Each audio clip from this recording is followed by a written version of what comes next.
نحمده ونصلي ونسلم على رسوله الكريم اما بعد فاعوذ بالله من الشيطان الرجيم بسم الله الرحمن الرحيم قال الله تبارك وتعالى في القرآن المجيد والفرقان الحميد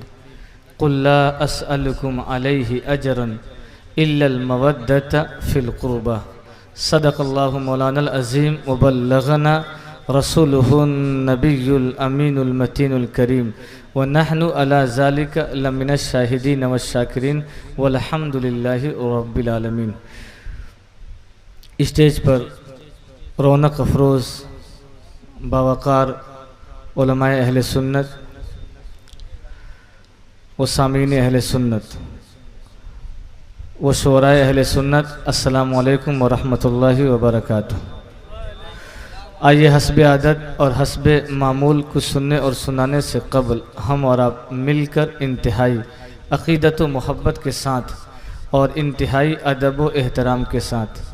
اپنے آقا کی بارگاہ میں جھوم جھوم کر درود و سلام کا ہدیہ نچھاور کریں اور بآواز بلند پڑھے اللہم صلی علی سیدنا و شفیعنا و مولانا محمد مبارک وسلم صلی علیہ صلاۃ و سلام علیک یا رسول اللہ صلی اللہ تعالی علیہ وآلہ وسلم۔ عزیزان محترم، آج کا یہ عظیم الشان اجلاس جملہ شہیدان کرب و بلا بالخصوص سید الشہداء امام حسین رضی اللہ تعالیٰ عنہ کی بارگاہ میں خراج عقیدت پیش کرنے کی غرض سے منعقد ہوا ہے، اور اس عظیم الشان جلسے کی صدارت ہمارے رفیق محترم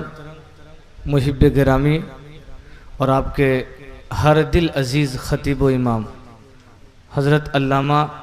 و مولانا محمد اشتیاق عالم مصباحی صاحب قبلہ فرما رہے ہیں، جو بڑے حسن و خوبی کے ساتھ آج کا یہ جلسہ اپنی منزل کی طرف رواں دواں ہیں۔ بہت اچھا سماعت کر رہے ہیں آپ لوگ، ایک اچھا مجمع ہے، ایک اچھا ماحول ہے۔ میں بڑے اختصار کے ساتھ چند بنیادی باتیں جملہ اہل بیت اطہار کی ذوات پاک کی محبت اور ان کی مودت کے تعلق سے بات کر کے آپ کے گوش گزار کر کے آپ کے درمیان سے رخصت ہو جاؤں گا۔ خطبہ کے دوران جو آیت کریمہ میں نے تلاوت کرنے کا شرف حاصل کیا، اس پر آنے سے پہلے میں چند منقبت کے اشعار پیش کرتا ہوں کہ خلوص دل کی روشنائی لے کر بادیدہ تر حسین لکھنا، خلوص دل کی روشنائی لے کر بادیدہ تر حسین لکھنا، تم ایسا کرنا کتاب دل کے ورق ورق پر حسین لکھنا، تم ایسا کرنا کتاب دل کے ورق ورق پر حسین لکھنا، اور تمہارے تاریک منظروں میں اجالے پھوٹیں گے نور بن کر، تمہارے تاریک منظروں میں اجالے پھوٹیں گے نور بن کر، تم ایسا کرنا کہ اپنے گھر میں درود پڑھ کر حسین لکھنا، تم ایسا کرنا کہ اپنے گھر میں درود پڑھ کر حسین لکھنا، اور حسین لکھ کر پھر اس کو لکھنا۔ کیا بات ہے، کیا بات ہے۔ حسین لکھ کر پھر اس کو لکھنا، اور پھر اس کو لکھ کر تم ایسا کرنا۔ حسین لکھ کر پھر اس کو لکھنا، اور پھر اس کو لکھ کر تم ایسا کرنا کہ آج تک تم نے جو بھی لکھا ہو تم اس کا محور حسین لکھنا، کیا بات کہ ہے، آج تک تم نے جو بھی لکھا ہو تم اس کا محور حسین لکھنا، اور اگر کتابت کا شوق ہو تو کتاب صبر و رضا میں راحت، اگر کتابت کا شوق ہو تو کتاب صبر و رضا میں راحت، جہاں شہیدوں کا نام لکھنا تو سب سے اوپر حسین لکھنا۔ نعرہ تکبیر،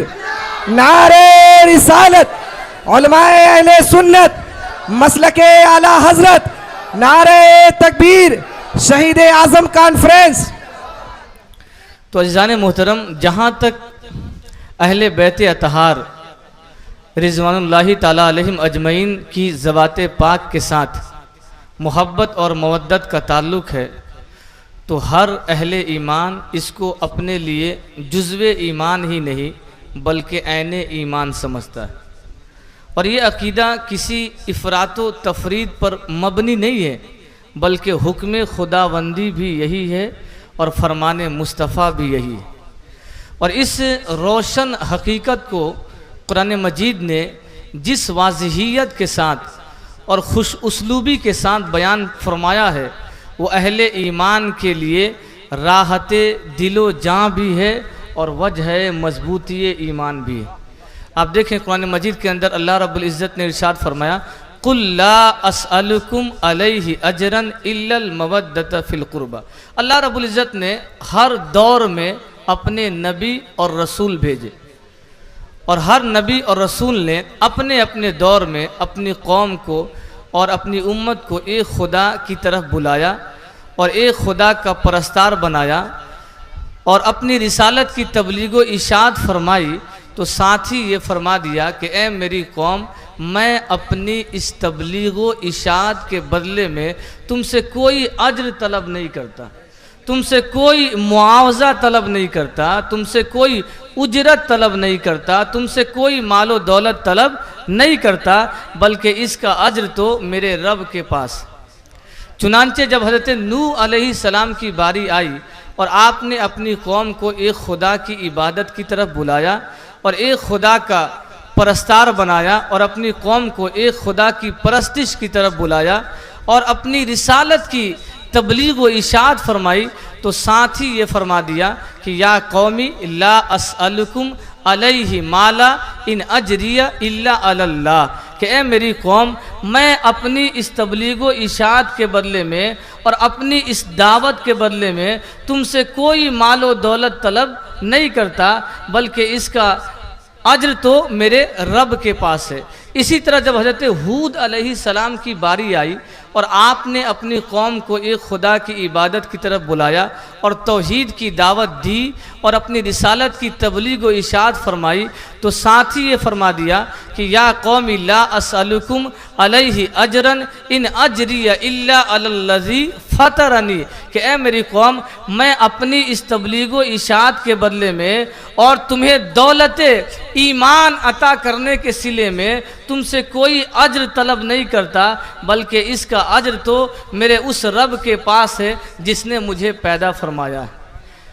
اور پجاریوں کو ایک خدا کی عبادت کرنے والا بنایا اور کفر و طغیان کے سمندر میں غوطہ کھانے والوں کو دین و ایمان کا سہارا دے کر کنارے پر لگایا، تو اللہ رب العزت کی طرف سے یہ حکم ہوا کہ قُلْ لَا أَسْأَلُكُمْ عَلَيْهِ أَجْرًا إِلَّا الْمَوَدَّةَ فِي الْقُرْبَى، کہ اے میرے حبیب، آپ یہ فرما دیجئے اور اپنی امت سے کہہ دیجئے کہ اے میری امت، میں تمہیں دولت ایمان عطا کرنے کے صلے میں اور دنیا والوں کو ضلالت و گمراہی کے اندھیروں سے نکال کر رشد و ہدایت کی روشنی میں لانے کے بدلے میں تم سے کوئی مال و دولت طلب نہیں کرتا، مگر تمہیں کلمہ پڑھانے کا اجر اور تمہیں کلمہ پڑھانے کا صلہ اتنا مانگتا ہوں کہ میری اہل بیت سے محبت کرنا، میرے حسن سے محبت کرنا، میرے حسین سے محبت کرنا، میرے علی سے محبت کرنا اور میری فاطمہ سے محبت بے شک، کرنا۔ سبحان اللہ سبحان اللہ۔ تو آپ نے دیکھا عزیزان محترم کہ اس آیت کریمہ کے اندر اللہ رب العزت نے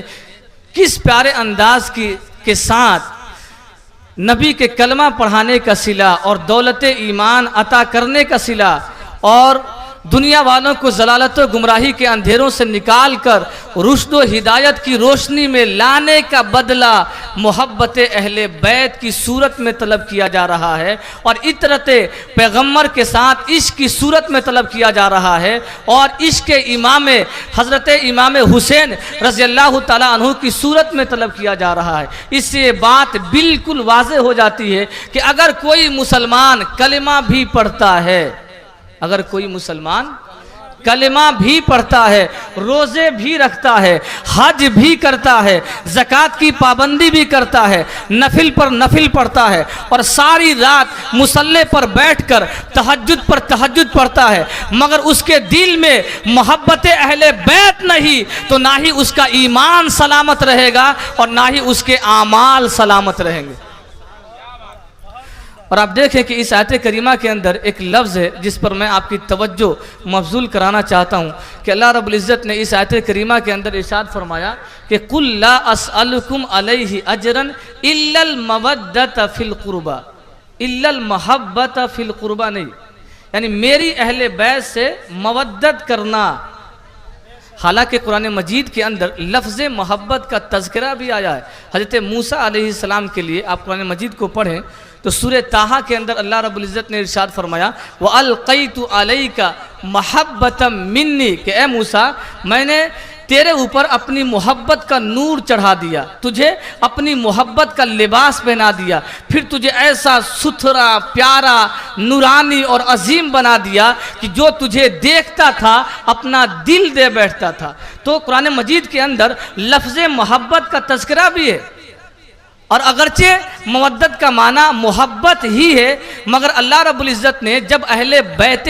پاک کی بات کی تو یہاں لفظ محبت کا ذکر نہیں فرمایا بلکہ لفظ مودت کا ذکر فرمایا۔ کیوں؟ اس لیے کہ لفظ محبت اور مودت کے بیچ ایک باریک سا فرق ہے، اور وہ فرق کیا ہے میں آپ کو سمجھانا چاہتا ہوں کہ محبت کرنے والی دو چیزیں اگر کسی وقت علیحدہ ہو جائیں تو وہ زندہ رہ سکتی ہیں، مگر مودت کرنے والی دو چیزیں اگر کسی وقت علیحدہ ہو جائیں تو وہ زندہ نہیں رہ سکتی۔ مثلا مچھلی کو پانی سے محبت نہیں بلکہ مودت ہے، اگر ایک لمحے کے لیے بھی وہ پانی سے جدا ہو جائے تو وہ زندہ نہیں رہ سکتی۔ اسی طرح اگر اہل ایمان کے دل سے ایک لمحے کے لیے بھی مودت اہل بیت نکل گئی تو نہ ہی ان کا دین سلامت رہے گا اور نہ ہی ان کا اسلام سلامت رہے گا اور نہ ہی ان کا ایمان سلامت رہے گا۔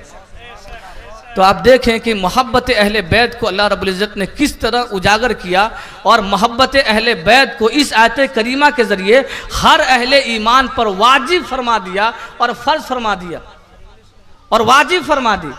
اور پھر آپ دیکھیں آقا کریم صلی اللہ علیہ وسلم یہ بھی ارشاد فرماتے ہیں کہ اے لوگوں، حضرت زید ابن ارقم رضی اللہ تعالیٰ عنہ اس حدیث کے راوی ہیں اور ترمذی شریف کی یہ حدیث ہے، آقا کریم علیہ السلام ارشاد فرماتے ہیں کہ اے لوگو انا تارکن فیکم الثقلین اولہما کتاب اللہ فیہ الہدی والنور واہل بیتی کہ اے میری اہل بیت، اے لوگوں میں تمہارے بیچ دو بڑی ہی عمدہ اور نفیس چیزیں اور وزنی چیزیں چھوڑے جا رہا ہوں،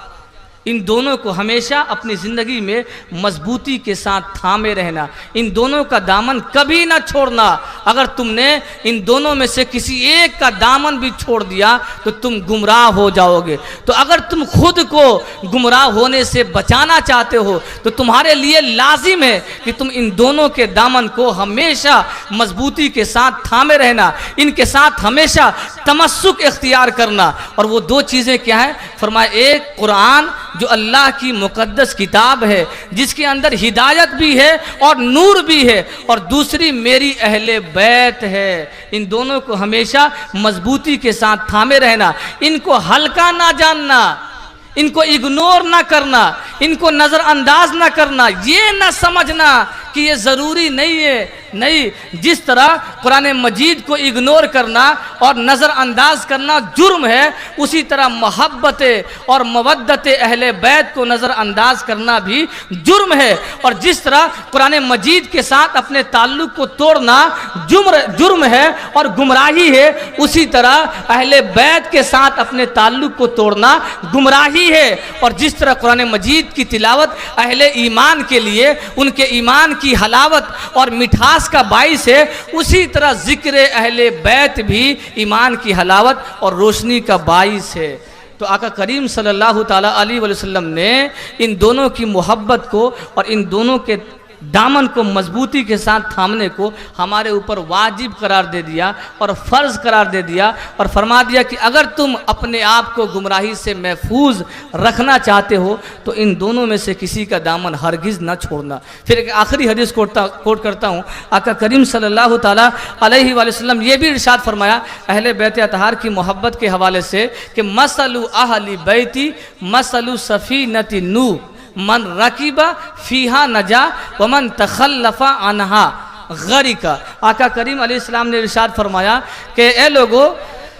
میری اہل بیت کی مثال حضرت نوح علیہ السلام کی کشتی کی سی ہے،